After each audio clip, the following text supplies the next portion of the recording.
All right, Doherty family, it is time. We've been waiting for this moment since March, and this is our opportunity.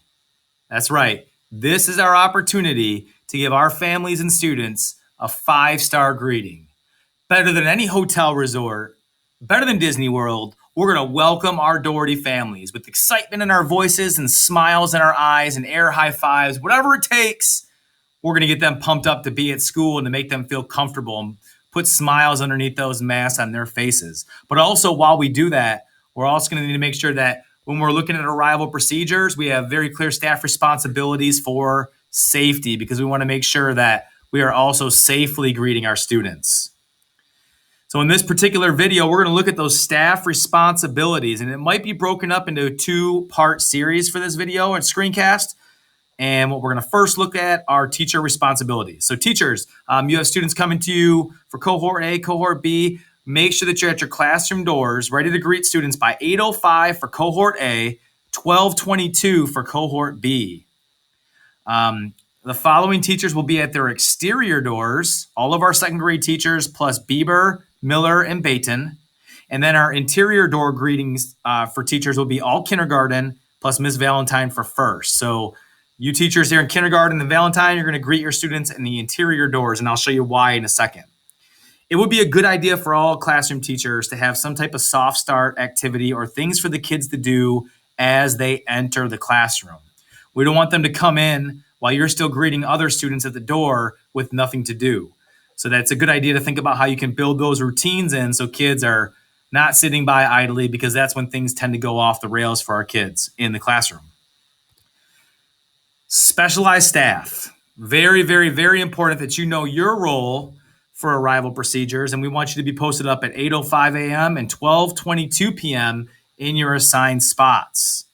Let's take a look at that right now. I have a map that I've created, an overview map, and you're going to get a copy of this in a support document that has typed descriptions of everything, but you'll see the classrooms, you'll see initials of staff members where I need them to be, and you're also going to see in the support document specific descriptions of what to do when you're in these spots.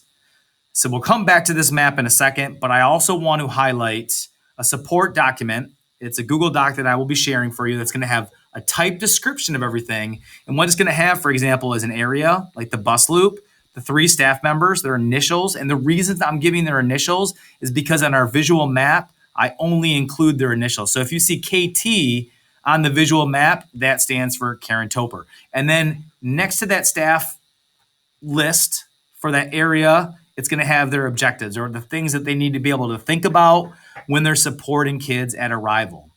We'll also have a simulation video that I sent to families about what it's going to look like for kids as they arrive that you can click and watch from that support document as well.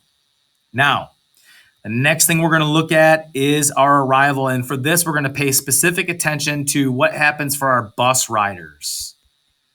Our bus riders are going to be coming through into this loop right here. And you'll see that we have TE, KT, and AN, and then DZ. Tina Asaki, Karen Toper, Anna Newman, and Deborah Zakos are going to help ensure that kids get off the bus the right way.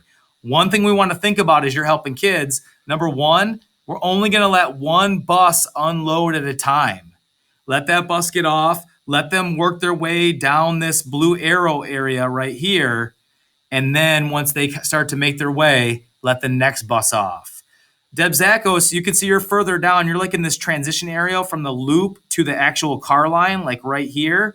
So your job is going to be to usher our kids into the proper direction as they walk. You might be wondering, well, Scott, when they get off the bus, where in the world do they go? Well, here's what's going to happen. Let me clear the ink from this page. But when a kid gets off the bus, their path is going to be this way down the curb. And they're going to continue down this way. Now, for any student that has Holly or misjoint, they're going to actually be able to go up these steps right into the exterior classroom door. Any other second grader, any other first grader, any other kindergartner is going to continue walking down the curb in this direction in the blue arrows. And in the next video, I'll wrap up what their path looks like when getting off the bus.